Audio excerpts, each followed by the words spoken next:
नमस्कार शेतकरी मित्रांनो, आज आपण आलेलो आहोत विश्व फार्ममध्ये. गेल्या 15 दिवसापासून महाराष्ट्रात व देशभर तापमानात प्रचंड वाढ झालेली आहे. परंतु ही वेळ आहे टोमॅटो मिरची लागवड करण्याची. मल्चिंग पेपरवर बऱ्याच भागांमध्ये महाराष्ट्रात आता टोमॅटोच्या आणि मिरचीच्या लागवडी चालू आहेत. परंतु यावेळेस मात्र रोपं जगवणे, रोपं सेट करणे यातच मोठा अडचणी शेतकऱ्यांना आता येत आहेत. तर आज आपण जाणून घेणार आहोत व्यवस्थितरित्या रोप लागवड कशी केली पाहिजे, त्याला पाणी व्यवस्थापन कसं केलं पाहिजे व त्यानंतरचे त्याचे पहिले 8 ते 10 दिवस पाणी व्यवस्थापन, त्यानंतर ड्रिंचिंग हे कशा प्रकारे केला पाहिजे की जेणेकरून आपल्या रोपाचं सर्वायवल चांगल्या प्रकारे होईल व रोपाला व्यवस्थितपणे तग धरता येईल. तर मित्रांनो, खरं तर एवढ्या टेम्परेचरमध्ये पिकं आणणंही खरं तर खूप मोठं चॅलेंज आहे. आणि आपल्याला बेसिकली या गोष्टी तर खूप चांगल्या प्रकारे माहीत आहेत की आपण बेसल डोस चांगला व्यवस्थित प्रमाणे मिक्स केला पाहिजे, त्याचप्रमाणे मल्चिंग पेपर चांगल्या क्वालिटीचा वापरला पाहिजे. ह्या दोन गोष्टी तर खरं तर टेम्परेचरमध्ये खूप महत्त्वाच्या आहे की 30 मायक्रॉनचाच मल्चिंग पेपर पाहिजे आणि मल्चिंग पेपर UV स्टॅबिलायझर पाहिजे. या टेम्परेचरमध्ये त्या गोष्टी खरं तर खूपच महत्त्वाच्या आहे. परंतु आता बऱ्याच वेळा काय झालंय की जे त्या मल्चिंग पेपरवर जी होल घेतली जातात ती बऱ्याच वेळा रेडीमेड होल घेतली जातात व ती साधारण 1.5 इंचाची असतात. इतर वेळेस 1.5 इंचाच्या होल चालून जातात. परंतु या टेम्परेचरमध्ये मात्र आपण जे होल घेतोय ते कमीत कमी 2.5 इंची तरी पाहिजे. कारण 1.5 इंची होल जवळून पाण्याची जी वाफ होते ती जाऊन बऱ्यापैकी रोपांचं नुकसान होतंय. त्यामुळं सर्वच जे आता उन्हाळ्यात लागवड करणार आहेत त्या शेतकऱ्यांनी एक काळजी घेतली पाहिजे की आपल्या मल्चिंग पेपरवर जे आपण होल घेतोय ते कमीत कमी 2.5 इंची पाहिजे की जेणेकरून 2.5 इंची होलमधून जी वाफ आहे ती रोपापासून वेगळी जाते. त्यानंतर सर्वात महत्त्वाचा मुद्दा आहे की पाणी व्यवस्थापन कशा प्रकारे केलं पाहिजे. बऱ्याच शेतकऱ्यांचा असा समज असतो की बेड पूर्ण ओला करून घेतला पाहिजे, अगदी पेपरच्या बाहेर पाणी काढलं पाहिजे, मग लागवड झाली पाहिजे. बरेच शेतकरी ते फॉलो पण करतात.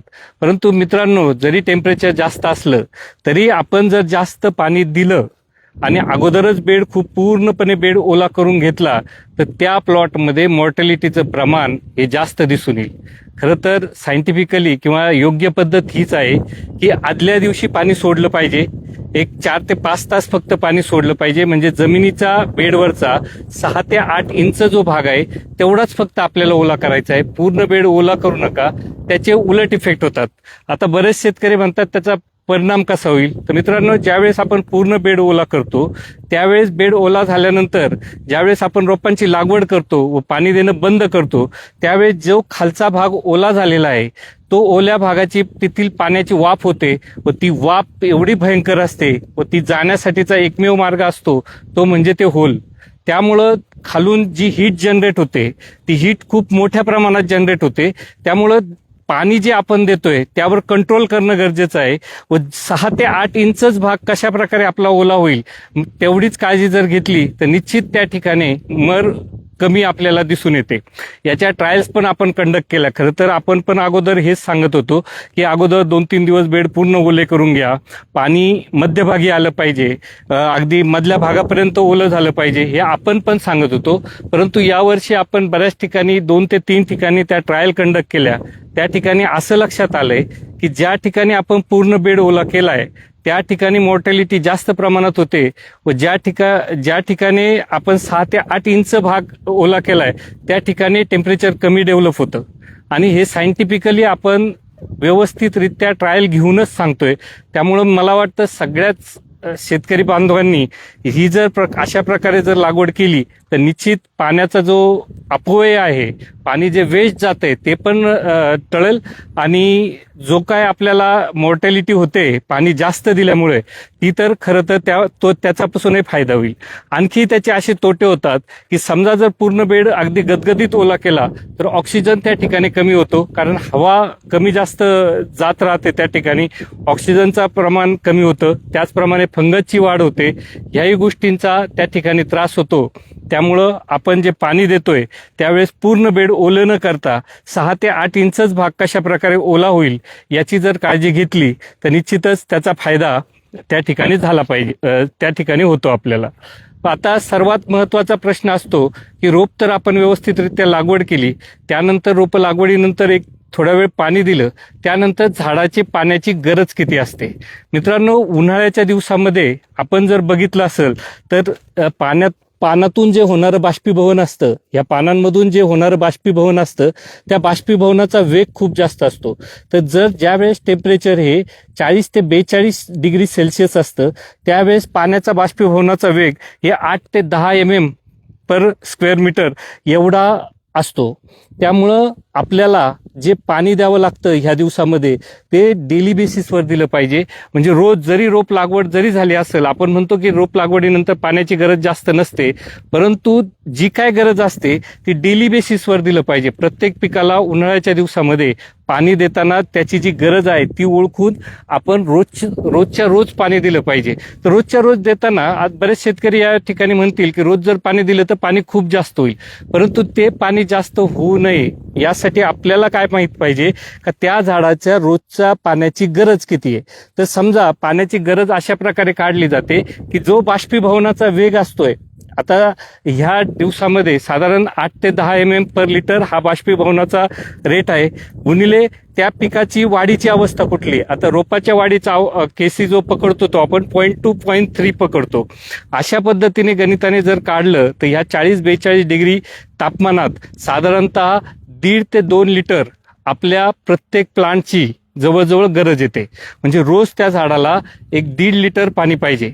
मग जर आपल्या डिस्चार्ज जर आपल्या ड्रिपरचा जी नळी आहे तिचा डिस्चार्ज जर 2 लिटरचा असेल तर आपल्याला अर्धा ते पाऊण तास पाणी हे डेली बेसिसवर त्या झाडाला गेलं पाहिजे. ही काळजी प्रत्येक शेतकऱ्याने घेतली पाहिजे. जर आपलं झाड एक 10 ते 15 दिवसापर्यंत असेल तर त्या ठिकाणी 2 ते 2.5 लिटरपर्यंत गेलं पाहिजे. आणि 30 दिवसांचं झाड असेल तर साधारणतः 3 लिटरपर्यंत पाणी गेलं पाहिजे. आणि जी झाडं आता फ्लावरिंग फ्रुटिंग स्टेजला आहे त्यांना डेली बेसिसवर जवळजवळ 4, 4.5, 5 लिटरपर्यंत पाण्याची गरज आहे. म्हणजे ही जी पाण्याची गरज आहे ह्या टेम्परेचरमध्ये अगदी 1 लिटरपासून तर 5 लिटरपर्यंत जी झाडं फ्रुटिंगमध्ये आहे त्या ठिकाणी त्या पद्धतीने गरज असते. तर आता ह्या जे टेम्परेचर आहे ह्या टेम्परेचरमध्ये नेमकी होतंय काय की पाण्याची गरज एवढी का लागते. झाडं आपल्याला बऱ्याच वेळा दिसतं की झाड स्ट्रेसमध्ये जातं. तर झाड स्ट्रेसमध्ये जाण्याची कारणं काय असतील. तर मित्रांनो, जे काय आहे हे झाड जे आहे हे पानांद्वारे हे जे आहे फोटोसिंथेसिसद्वारे सूर्यप्रकाशाचा वापर करून अन्न तयार करतं. परंतु उन्हाळ्याच्या दिवसात काय होतं, ज्यावेळेस टेम्परेचर हे 40-42 डिग्रीपर्यंत जातं किंवा 38 डिग्रीच्याच पुढे ज्यावेळेस टेम्परेचर जातं त्यावेळेस या पानाला जे छिद्र असतात, स्टोमॅटो जे असतात ते झाड ते बंद करतं. स्टोमॅटो बंद केल्यामुळं झाडाची जी अन्न निर्मितीची प्रक्रिया आहे ती पूर्णपणे बंद करते. त्यामुळं उन्हाळ्याच्या दिवसामध्ये झाडाची अन्ननिर्मितीची जी प्रक्रिया आहे ती पूर्णपणे बंद पडते. परंतु झाडाची पाण्याची जी गरज आहे, पाण्याची गरज ती वाढते. झाडाला जो काही स्ट्रेस बसतोय उन्हामुळं तो वाढतो. त्यामुळं रेस्पिरेशन म्हणजे जी काय ग्लुकोज तयार केले फोटोसिंथेसिसमधून त्यापेक्षा जे काही एनर्जी खर्च होते झाडाची ती जास्त होते. त्यामुळं आपल्याला झाड स्ट्रेसमध्ये गेलेलं दिसतं किंवा फळाची, पानांची, फुलांची, सेटिंगची, फळांची वाढ आपल्याला कमी दिसते. कारण फोटोसिंथेसिसमधून जे अन्न तयार होतंय त्यापेक्षा रेस्पिरेशनमध्ये म्हणजे ऊर्जा निर्मिती करण्यासाठीचा जो खर्च आहे तो जास्त होतो. त्यामुळे झाड आपल्याला स्ट्रेसमध्ये गेलेलं दिसतं. तर अशा कंडिशनमध्ये झाडाला खरं तर तापमान कमी करणं हे खूप गरजेचं आहे. आणि तापमान कमी करण्यासाठी ज्या महत्त्वाच्या 2 पद्धती आहे त्यातली सर्वात महत्त्वाची पद्धत म्हणजे वरनं शेड टाकणे. वरून जर आपण सावलीचा कशाही प्रकारे वापर केला किंवा वरून जर आपण क्रॉप कव्हर असेल किंवा शेड नेट असेल याचा जर वापर केला तर निश्चित टेम्परेचर कमी होतं. टेम्परेचर कमी झालं की फोटोसिंथेसिस सुधारतं, रेस्पिरेशन चांगलं होतं, झाडाची वाढ तुम्हाला त्या ठिकाणी चांगलं दिसून येईल. म्हणजे सर्वात चांगला जर उपाय कसा असेल टेम्परेचरवर मात करायचा तर तो म्हणजे शेड करणे. मग भले तुम्ही क्रॉप कव्हर करून करत असाल, शेड नेट करून करत असाल किंवा इतर मार्गाने. काही लोकांनी आता मध्यंतरी बघितलं की साडी लावूनही सावली केली. भले त्या ठिकाणी अनइव्हन होत असेल परंतु सावली देणं हे त्या ठिकाणी खूप गरजेचं आहे टेम्परेचरमध्ये. दुसरा प्रकार आहे की बरेचसे शेतकरी स्प्रिंकलर किंवा रेन पाईपचा वापर करतात. स्प्रिंकलर आणि रेन पाईपने देखील आपण जर बघितलं तर सकाळी जर लवकर चालू केलं तर शेतातील जे टेम्परेचर आहे ते कमी होतं व त्याचाही फायदा बऱ्याच वेळा होतो. परंतु स्प्रिंकलर आणि रेन पाईपला आपल्याला एक लिमिटेशन्स आहे, ठराविक कालावधीपर्यंतच वापरू शकतो. स्प्रिंकलर वापरल्यानंतर बऱ्याच वेळा जर पाणी आपलं जर जास्त हाय इसीचं असेल तर त्या ठिकाणी बऱ्याच वेळा आपल्याला डाग फळांवर व पानांवर डाग पण पडलेले दिसून येतात. त्याचप्रमाणे ते जे पाणी आहे ते दुपारी 3-4 वाजेनंतर फिरवायचं नसतंय. ते जर पाणी पानांवर राहिलं तर डिसीजचा पण प्रेशर वाढण्याचा धोका त्या ठिकाणी असतो. त्यामुळे हे जे 2 उपाय आहेत त्यामधला सर्वात चांगला उपाय कोणता असेल तर शेड करणं हाच सगळ्यात चांगला उपाय आहे. आणि दुसरा उपाय म्हणजे स्प्रिंकलर किंवा रेनगनचा वापर करणं, तोही आपण टेम्परेचर कमी करण्यासाठी करू शकतो. मित्रांनो, ज्यावेळेस टेम्परेचर वाढतं त्यावेळेस झाडाला स्ट्रेस येतो. स्ट्रेस आल्यानंतर झाडाला स्ट्रेसमधून बाहेर काढण्यासाठी किंवा स्ट्रेसमधून बाहेर पडण्यासाठी काही केमिकलचा आपण वापर करू शकतो का? तर निश्चित त्या ठिकाणी आपण केमिकलचा वापर करू शकतो. त्यातलं सर्वात चांगलं केमिकल म्हणजे सीवीडचा जर वापर केला आपण, ज्यामध्ये आपण बायोविटा असेल, बायोझाईम असेल, केल्प असेल, यासारख्या जर सीवीडचा जर आपण वापर केला तर निश्चितच झाडाला मदत होते त्या स्ट्रेसमधून बाहेर पडण्यासाठी. स्ट्रेसमधून बाहेर पडण्यासाठी सीवीड बरोबरच ॲमिनो ॲसिडचाही आपण त्या ठिकाणी वापर करू शकतो.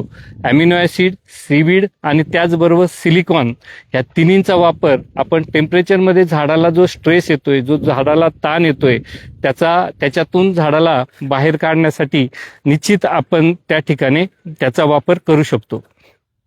आणि या तिन्ही यांचं म्हणजे सीवीड असेल, त्यानंतर ॲमिनो ॲसिड असेल, सिलिकॉन असेल, हे दोन्ही प्रकारे तिन्ही वापरू शकतो आपण.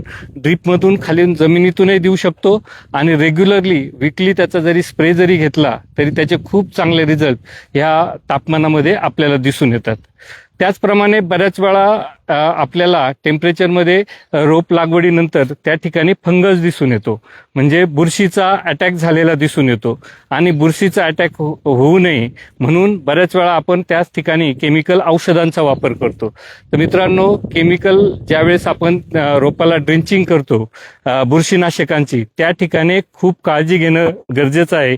बरेचसे जे बुरशीनाशक आहेत ते जी बुरशीनाशक आहेत ते ॲसिडिक आहेत. ॲसिडिक म्हणजे कसं की त्यांचा जो बेस आहे तो ॲसिड आहे, जसं की ॲलिएट किंवा मेटॅलॅक्झिल असेल, मेटॅलॅक्झिल झालं, ॲलिएट झालं, म्हणजेच रिडोमिल झालं किंवा बाविस्टीन असेल.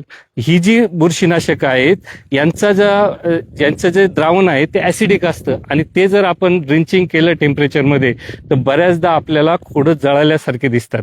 त्यामुळं या ठिकाणी ज्या बुरशीनाशकांचा आपण वापर करणार आहोत त्यामध्ये शक्यतो ड्रिंचिंगसाठी ही औषधं टाळावीत की ज्यांचा ॲसिडिक आहेत. त्यामध्ये कॉपरा झालं, त्यानंतर तुमचं बाविस्टीन झालं, ॲलिएट झालं आणि मेटॅलॅक्झिल जे 45% किंवा रिडोमिल यासारख्या औषधांचा कुठल्याही प्रकारे खरं तर वापर करू नका ह्या टेम्परेचरच्या दिवसामध्ये कमीत कमी. आणि त्याऐवजी स्ट्रॉबिलिन ग्रुपचं आपलं ॲमिस्टार असेल किंवा तुमचं कॅब्रिओटॉप आहे यासारख्या बुरशीनाशकांचं ड्रिंचिंग केलं तरी चालेल. त्याने आपल्याला बऱ्यापैकी चांगले रिझल्ट मिळताना त्या ठिकाणी आपल्याला दिसून येतात.